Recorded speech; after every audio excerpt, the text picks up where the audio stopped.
Bonsoir à tous. C'est nous, on est de retour. Applaudissez. Bravo. Bravo, on est de retour. Salut les amis, salut à tous et bienvenue à cet nouvel épisode du Foutoir. Comme vous le voyez dans un nouveau lieu qui nous a été gentiment prêté.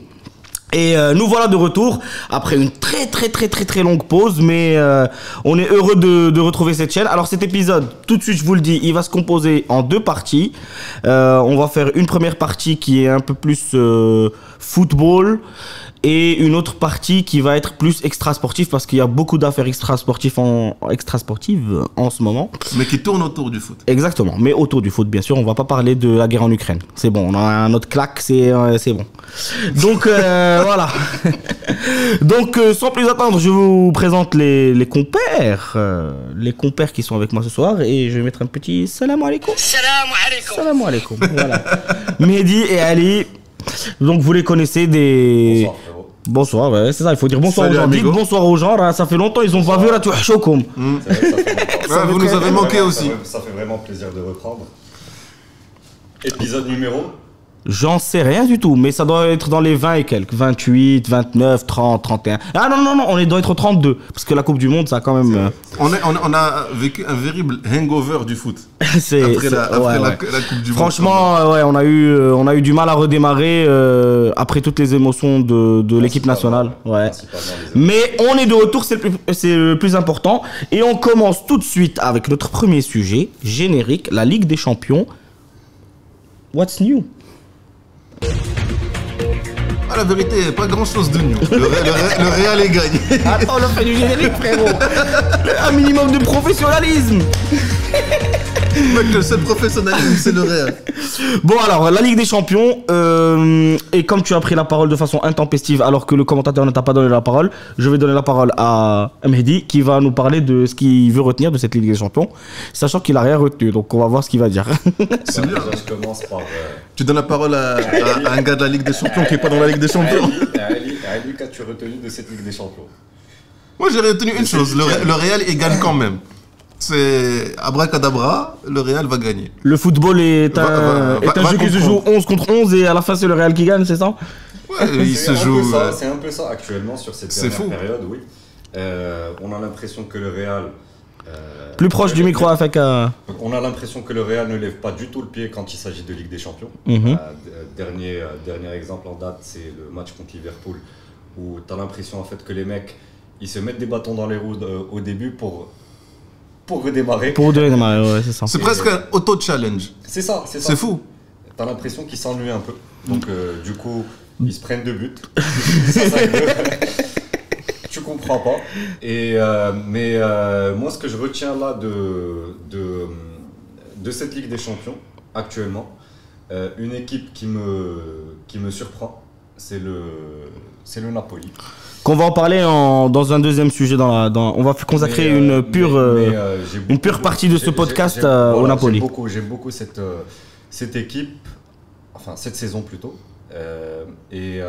Sinon, pour le reste, j'ai pas vu de grandes surprises. Tu dégages pas un favori par rapport à ce que tu as vu déjà? On a déjà joué une première. Donc au moment où on fait le podcast, nous on a déjà joué la première partie des huitièmes de finale.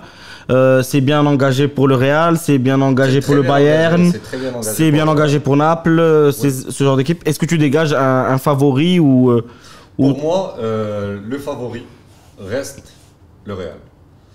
Pourquoi? Pour son expérience. C'est sa compétition. Voilà, c'est par rapport à l'expérience. En fait, il a rejeté Sinchalor. Je te rappelle en fait les performances du Real sur les dernières années en Ligue des Champions.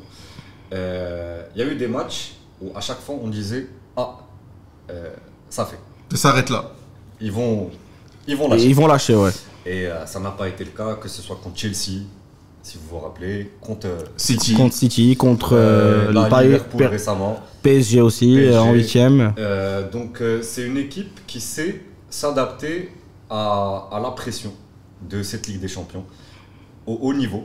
Et franchement, en tant que fan du Barça, je mets ce côté-là et je dis Parce que que le oui, Real, ça fait mal quand tu es supporter du...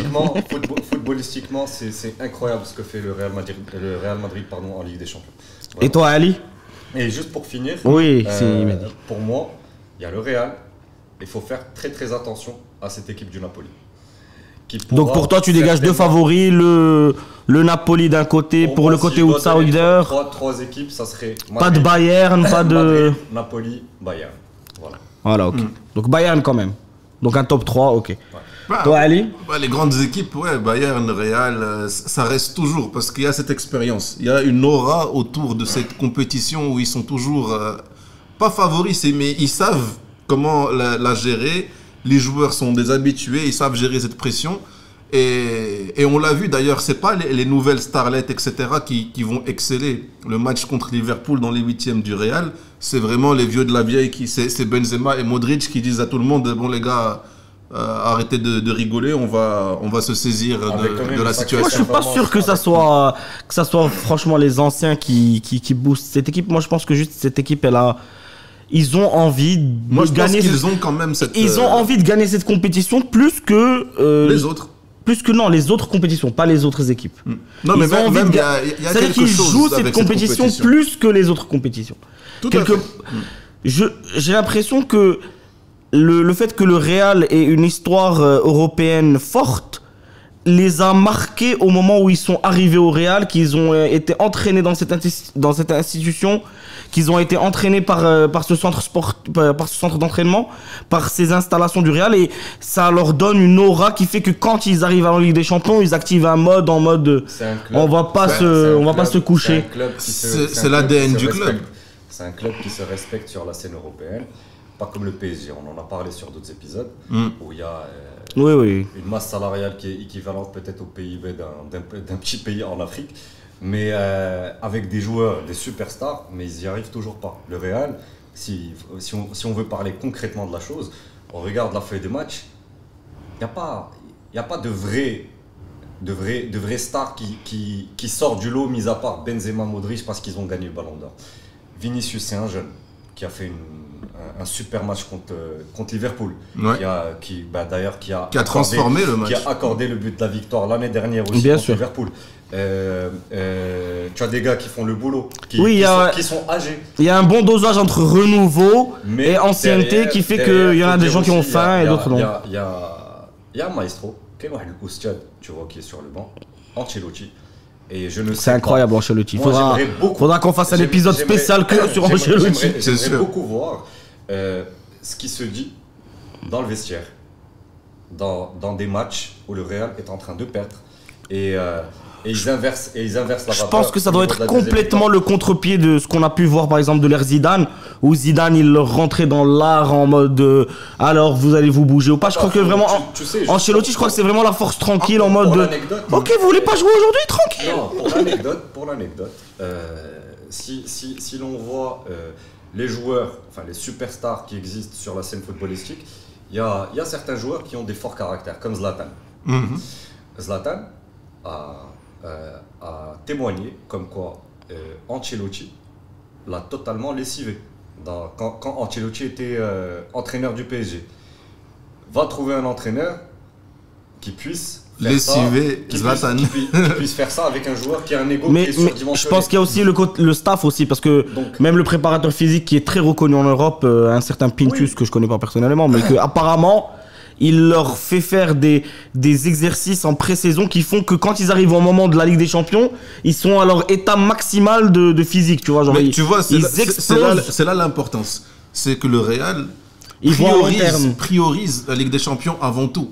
Il n'y a pas une réelle compétition en Liga, c'est pas quelque chose qui les intéresse énormément, parce que ces joueurs-là qui sont d'un niveau d'élite incroyable et qui sont bien encadrés et bien préparés pour cette compétition, ils ne ressentent pas la même chose quand ils vont jouer dans d'autres compétitions. Donc à la fin, qu'est-ce qu'il leur reste vraiment pour montrer que c'est les meilleurs des meilleurs? C'est la Ligue des Champions, et c'est pour ça que c'est leur compétition. Et il y a des équipes comme ça qui le font, comme le Bayern aussi, qui n'ont pas le même plaisir et la même reconnaissance s'ils dominent au niveau local mais qu'ils n'arrivent pas à s'imposer au niveau européen. C'est-à-dire qu'on leur dit... Le Bayern qui galère cette année en Bundesliga. Oui, donc Oui, et en fait, ça affirme complètement l'argument qui dit que le PSG, parce qu'il a une Ligue 1 faible, ne performe pas en Ligue des Champions. Mais le PSG n'a Parce qu'on aucune... disait ça, nous, l'année dernière. Mais le PSG là, n'a le aucune Real, il histoire. prouve que même malgré une Liga faible, il arrive quand même à performer en Ligue des Champions. Mais ça, c'est une histoire. C'est une histoire, c'est une mentalité aussi, c'est un respect du maillot. Un joueur, Exactement. un joueur comme Benzema, qui a eu des déboires Extra-sportif.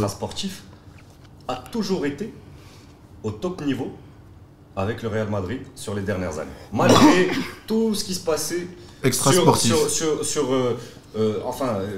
toutes les histoires qu'il avait en France, que ce soit par rapport à l'équipe nationale, que ce soit par rapport à Mathieu Valbuena, etc., etc. Mais dans son boulot, il a tout le temps eu une rigueur, un sérieux. Mais le gars blessé, c'est à cause de l'histoire et c'est à cause du poids du Real. Là où je veux en venir, c'est que c'est vraiment du travail d'équipe. Quand je dis du travail d'équipe, il y a les joueurs, bien sûr, mais il y a aussi le staff dont tu as parlé. Il y a un entraîneur qui arrive à maîtriser et qui a certainement qui voit des choses que le commun des fanatiques de foot n'arrive pas à voir. Et surtout, un super président. Ouais, bien sûr. Non, mais Florentino Pérez. Il essaie de préserver ses valeurs. Oui, donc en fait, le Real a trouvé une bonne. Moi, je veux juste répondre à ta question par rapport à la comparaison avec le PSG. Il y a une différence fondamentale. On ne peut pas. Un joueur arrive au Real parce que lui, il veut que le Real le fasse gagner. Ouais, c'est ça. Alors qu'un joueur arrive au PSG en se disant c'est moi qui veux faire gagner le PSG. Ouais. Et ça n'a rien à voir. On ne peut pas comparer une institution comme le Real Madrid, comme le Bayern, comme le Barça, comme Manchester United. Avec le PSG. Oui, non, mais on va pas réouvrir ce dossier du PSG. Mais pour continuer sur la Ligue des Champions, parce qu'on a beaucoup parlé du Real. Et je reviens aussi par rapport à la Ligue des Champions, si tu permets, et je switch sur le Bayern. Le Bayern, sur peut-être les 5 dernières années, il commence à avoir cette empreinte Ligue des Champions. Et ils ont eu une période où ils étaient en reconstruction. Voilà, c'est ça. Mais actuellement, d'ailleurs, tu poses la question à n'importe qui. Tout le monde te dira le Bayern est favori. Parce que, mais il y a un favori. Ils savent même pas qui sont les joueurs, c'est quoi leur niveau, mais ils sont favoris. Il y a des footix qui vont te dire le PSG est favori. Parce qu'il y a Messi, Neymar. Ou Manchester City. Mais Bayern, tu remarques que ils ont refusé Cristiano. Et oui, ils ont recruté. C'était pas difficile de refuser Cristiano en ce moment. Je veux te dire, c'est-à-dire que le concept d'avoir une superstar dans l'équipe, pour eux, il est secondaire. Et contre-productif par rapport à la méthode de gestion du club. Ils ont recruté un gars qui s'appelle Mané, qui a très bien commencé malheureusement. Il s'est blessé, oui. Là, il va reprendre. Mais juste pour dire comme quoi, le Bayern commence à avoir cette mentalité, cette grinta de la Ligue des Champions, comme le Real. Ok. Ali, pour finir sur la Ligue des Champions, parce que le temps file, est-ce que toi tu dégages des favoris à part le Real qu'on vient de citer? Est-ce que tu as un autre favori à Le Real est indéniable. Après, il y a une équipe qui est super séduisante, comme il a dit, c'est Napoli. Parce que c'est du foot rock'n'roll à 200 à l'heure. On comprend absolument rien. Mais est-ce que c'est pas le genre d'équipe qui est genre un peu événement et qui, en fait, arrivé au demi, s'écroule complètement contre... On peut penser ça, mais comme un Ajax, comme un... On a déjà vu ça. Comme un Atalanta. Un Ajax était caracolé en tête d'un championnat qu'elle dominait de la tête et des pieds assez facilement. Alors que là, Napoli, ils sont à une très grande longueur d'avance. Je ne sais pas combien de points en Série A. Alors que tu as quand même de gros calibres. Atalanta, par exemple, tu m'as cité Atalanta, n'a jamais été favori ou a réussi à gagner le titre de Série A. Ils ont un style de foot qui, et d'ailleurs, je me souviens parce que Manchester United était tombé contre eux et les avait éliminés parce qu'au bout d'un moment, c'est un foot qui est trop au galop, comme Leipzig il y a 2-3 ans pendant le Covid. Mais là, c'est une équipe qui est hyper solide, qui a des joueurs de fous. Les joueurs de qualité qui ne sont pas. Où il n'y a pas de superstar encore une fois. Un plan de jeu clair et où chaque match, ils ont je ne sais pas combien de victoires consécutives. Leur attaquant au cinéma, c'est 9 ou 10 matchs consécutifs qu'ils marquent. Et on va en parler tout de suite. Laissez le Napoli tranquille, mais on va en parler tout de suite. Donc pour moi, ce serait ça là. Si tu veux l'outsider qui joue super bien. Et une troisième équipe pour compléter ton podium, on va dire. Parce que nous ici, on est les chats noirs, donc on va donner les 3 équipes qui vont. Alors moi, je donne aucun chat noir parce que je vais juste rajouter un truc, c'est que je trouve que le niveau cette saison en Ligue des Champions est vachement bas. Ok, il est plus bas que les années précédentes. Il y a du foot assez moche à voir. Et le problème, c'est qu'il y a beaucoup d'équipes qui étaient au top la saison dernière et qui ont pris soit un coup de vieux, soit ils ont eu des problèmes. Je pense notamment aux Anglais, Tottenham, Liverpool, ils ont des saisons pas en dents de scie. Liverpool, c'est presque catastrophique. Chelsea, catastrophique, ils sont genre 10e. Contre Manchester, Liverpool. Ouais, hâte. Bon, je pense que ça clôture notre dossier sur la Ligue des Champions. Dernier point, oui, mais les derniers points sont les meilleurs. C'est que cette saison, elle est quand même assez spéciale. Parce qu'effectivement, le niveau est un peu bas, mais il faut dire aussi que c'est post-Coupe du Monde. La Coupe du Monde a coupé en deux la saison complètement. Ouais. Donc, alors vas-y, enchaînons sur ce sujet de les équipes post-Coupe du Monde, puisque tu nous tends la perche comme ça. On va la jouer comme ça. Qu'est-ce que tu as pensé de ces joueurs qui ont joué la Coupe du Monde, qui sont de retour? Il y en a qui ont été performants, il y en a qui ont été moins performants. Il y a eu des blessures, il y a eu des blessures graves d'ailleurs. Est-ce que tu penses que les clubs qui ont eu le plus de... je pense notamment à Manchester City qui a eu le plus de représentants, par exemple en quart de finale. Ça, c'est un fait. Est-ce que tu penses que ces équipes-là vont le payer à un moment de la saison? Est-ce qu'elles le payent déjà? Voilà, quel est votre avis là-dessus? Moi, personnellement, mon avis par rapport à ça, c'est que cette Coupe du Monde a été, bien sûr, magnifique et subjectivement.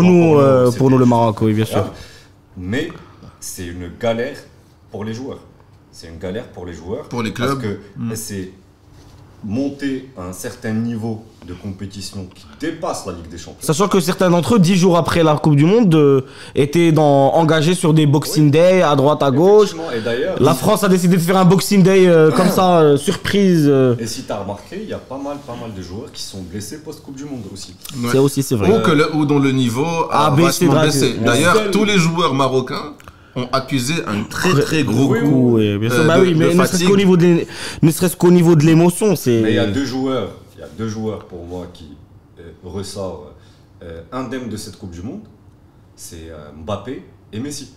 Ouais, c'est vrai que on dirait que. Moi, j'ai vu un match, c'était PSG Lille. Ouais, il y en a quelques-uns d'autres. Il y a du Koundé, il y a du il y a du Kolo Muani, il y a des joueurs qui ont. Kolo Muani, par exemple, on voit que c'est un gars qui manque. Mais par exemple, un Pavard qui sur son match de Ligue des Champions prend un rouge contre le PSG est complètement à côté de la plaque. Est-ce qu'on parle de joueurs mais physique et mental qui arrivent à te faire kiffer le foot?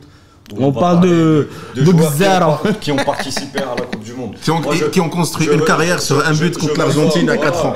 Ou contre la France en finale de l'Euro. Je ressors du lot Kylian Mbappé, Léo Messi, parce que tout simplement, depuis la fin de la Coupe du Monde, ces gars-là, ils continuent le boulot. Tu vois. Après, il y a certaines équipes comme le Real. Ils ont des joueurs qui ont eu beaucoup plus de temps de récupération. Mais après, il faut dire aussi que le PSG, ils leur ont accordé énormément de temps de repos. Ils ont laissé Messi finir la fête jusqu'à ce quand ils voulaient. Ils ont pu faire tourner parce qu'ils jouaient contre des équipes de 3e division, conférence, je sais pas quoi. Et il y a cette équipe de Napoli. Qui a eu quasiment aucun. Je doute fort qu'il y ait un joueur du 11 de départ qui est parti. Il y en a eu quelques-uns, je pense. Tu vois. Il y en a eu quelques-uns, ouais. Donc, mais pas autant qu'à Manchester City qui le 11 qu'il a aligné récemment, là je sais plus c'était en championnat ou contre une grosse équipe ou même je crois en Ligue des Champions. Le 11 était en quart de finale de Ligue des Champions, de Coupe du Monde. Kevin De Bruyne ne joue plus à City là. Oui, mais parce qu'il est cramé le mec. Voilà. Mais il est rentré aujourd'hui, ils l'ont sorti à la. Parce qu'il est parti à la Coupe du Monde, il a fait 3 matchs. Psychologiquement, il a dû encaisser un truc pas possible parce qu'à la fin. Il a fait connaissance de Amrabat, c'est dommage. Non, mais aussi, c'est quand tu vois que tu as une génération dorée comme ça avec la Belgique et que tu arrives à rien faire, 0 titre. Ça veut dire que le palmarès de la Belgique, c'est le même que le palmarès des îles Féroé, c'est-à-dire 0, nada, rien que dalle. Donc, c'est un peu chaud quand même, je sais pas. Ouais, mais comme ce qu'on disait. Ils ont fait top 4 de la alors Coupe du Monde comme le Maroc. Alors que quand tu parles le truc sur le papier, tu parles des Lukaku, des des Fellaini, des que voilà. Luca fini. Voilà, Luca fini, si tu veux. Mais pour revenir à cette équipe de Naples, quand on voit aussi l'écart qu'il y a au niveau, l'écart de points qu'il y a au niveau de la Serie A, derrière, il y a des équipes comme qui se sont reconstruites et qui commencent à retrouver le calcio, Roma. Mais les joueurs de ces équipes, des grosses écuries italiennes, c'est des joueurs qui ont participé à la Coupe du Monde. Je peux te citer des joueurs. Mais même les Manchester City qui. Lautaro Martinez. Tu as Dybala, même si Lukaku Dybala, tu as qui encore ne serait-ce que Di Maria qui est en train de revenir en puissance, Théo Fernandez, Léao, etc.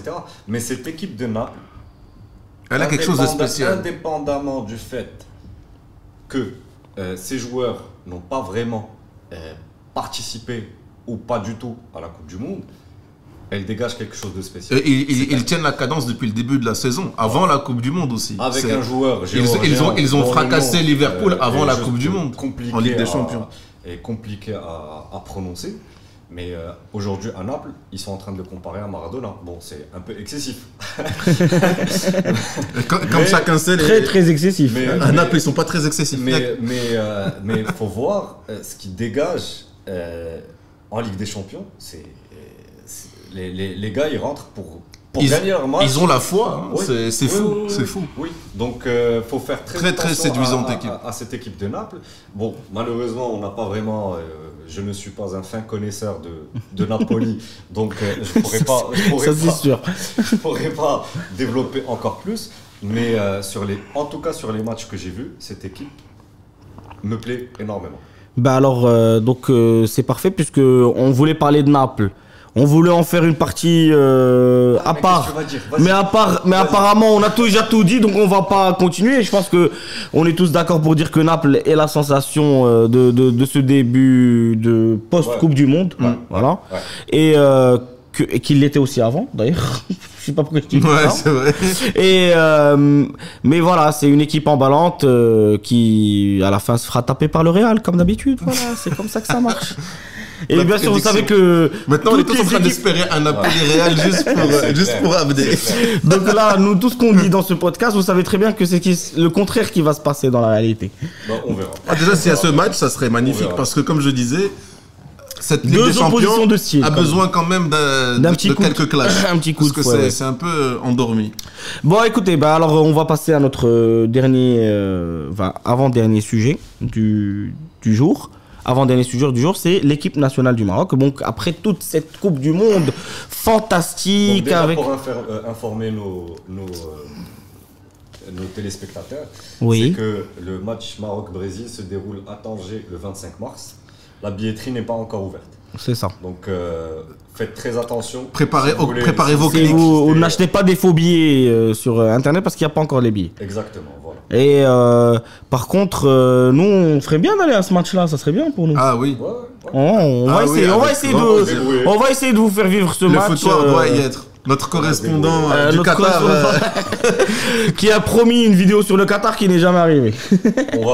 Ça serait bien en préfiguration de ce match en direct. Ouais, pourquoi contre le Grand Brésil. Contre le Grand Brésil. Donc alors, qu'est-ce qu'on pense de ce nouvel, on va dire, statut mondial qu'a acquis le Maroc au cours de cette Coupe du Monde, sachant que je vous rappelle que le Maroc finit sur 2 défaites quand même qui font un peu tâche dans cette Coupe du Monde. On l'a rappelé dans le récap dans l'épisode précédent.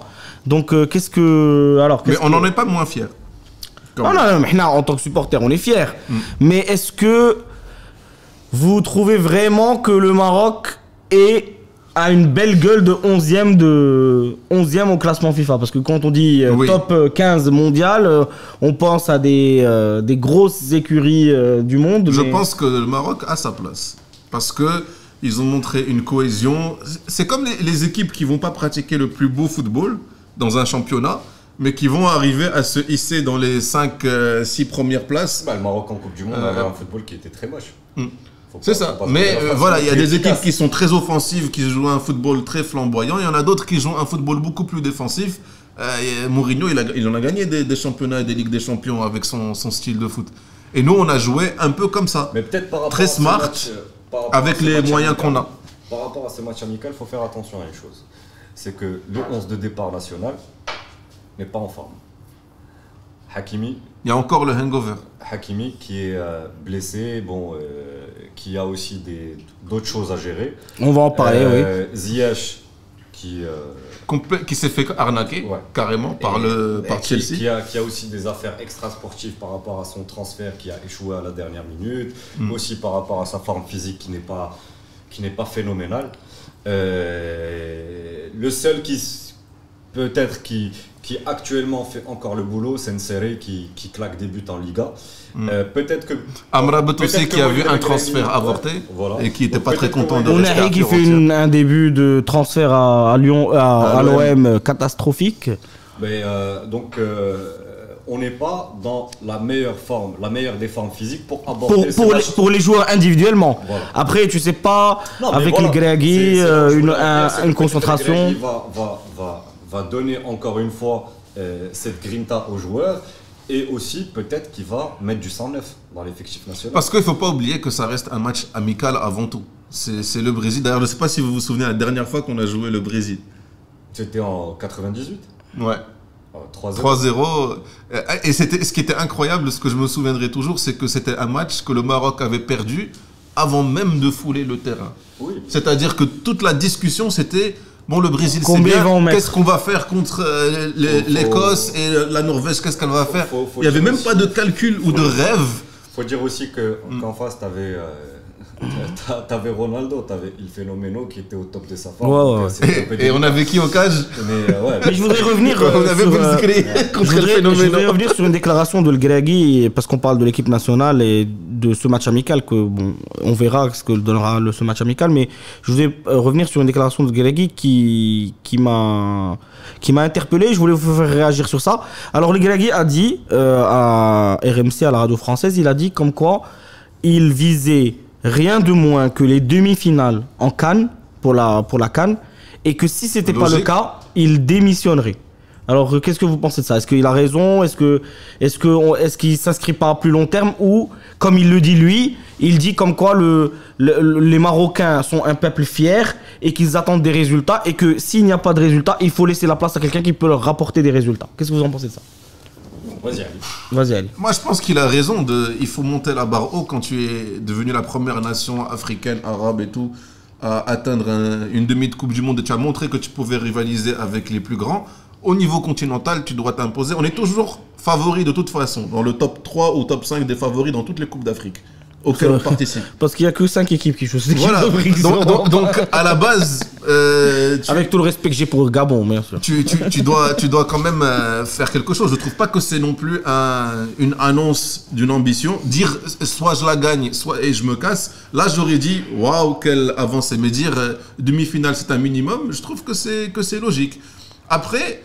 Je n'irai pas jusqu'à dire que je suis certain à 100% que si on n'atteint pas les demi-finales, je démissionne, parce que dans le foot, il y a toujours des aléas, des circonstances. Si il a la moitié de l'équipe qui est super blessée, et qu'en quart de finale, on tombe contre, je sais pas moi, le Sénégal, et qu'on perd au tir au but... Sachant qu'il a été clair avec certains joueurs, comme Bouffel qui a fait un transfert vers la Qatar, il lui a dit écoute, pour toi c'est mort. Alors, s'il n'y a pas de compétitivité, il n'y a pas de sélection. Le Maroc, il faut le dire à Ronaldo. Le Maroc est dans le top 4 mondial avec sa Coupe du Monde. Première nation africaine. Oui. Donc, c'est l'équipe à abattre en Coupe d'Afrique. Donc forcément, le Maroc est largement favori par rapport aux autres. Même largement favori par rapport au Sénégal qui a gagné la dernière CAN. Ah oui. Après, bien sûr, c'est indéniable. La Coupe d'Afrique, c'est tout un délire. Elle se déroulera où la Coupe d'Afrique? Oublier les repères qu'on a par rapport au foot. C'est pas El Beit Stadium. Ça sera où la Coupe d'Afrique? Voilà, c'est donc franchement, je sais plus, c'est en Côte d'Ivoire peut-être ou... C'est au Cameroun? Aucune idée. Franchement, là, tu nous poses une colle en direct et on se fait humilier alors qu'on est censé être savoir. Non, parce que l'infrastructure... nous trouver où ça se trouve la prochaine CAN, s'il vous plaît. parce que la Coupe d'Afrique, il faut aussi savoir gérer le climat, la bouffe, la qualité du terrain. Mais on aurait bien la aimé dureté organiser du cette gazon. CAN en fait. là, il y a un sujet d'ailleurs actuellement entre un bras de fer entre le Maroc et l'Algérie par rapport à l'organisation de la CAN 2025, je pense. Ouais, pour qu'ils la fassent en conjoint ou qu'il, Donc, je sais pas, un truc comme ça. Vu que l'Algérie n'arrive pas à jouer des compétitions internationales. Donc, Côte d'Ivoire, donc c'est en Côte d'Ivoire. d'Ivoire. Nous dit la régie dans l'oreillette. Très bien. Donc, mais le Maroc sera largement favori par rapport aux autres. Donc pour vous, le Gragui, Le Gragui s'il a n'arrive pas en fixé- demi-finale, il doit Le démissionner. Gragui a fixé un objectif qui est, pour moi, normal. Exactement. Vu le niveau qu'on a atteint sur les 3 semaines de Coupe du Monde qu'on a passé au Qatar. Et on le disait, maintenant, il faut justifier ce statut-là. Ça commence par le premier match le 25 mars contre le Brésil. Il y a aussi un deuxième match amical qui se joue contre le Pérou en Espagne. Il faudra les taper, ceux-là. Il faut taper les deux. Et d'ailleurs, le Brésil. Ah, donc toi, tu penses qu'on va taper Vinicius et compagnie? On va taper le Brésil. Sur un amical, tout est possible. On peut gagner le Brésil.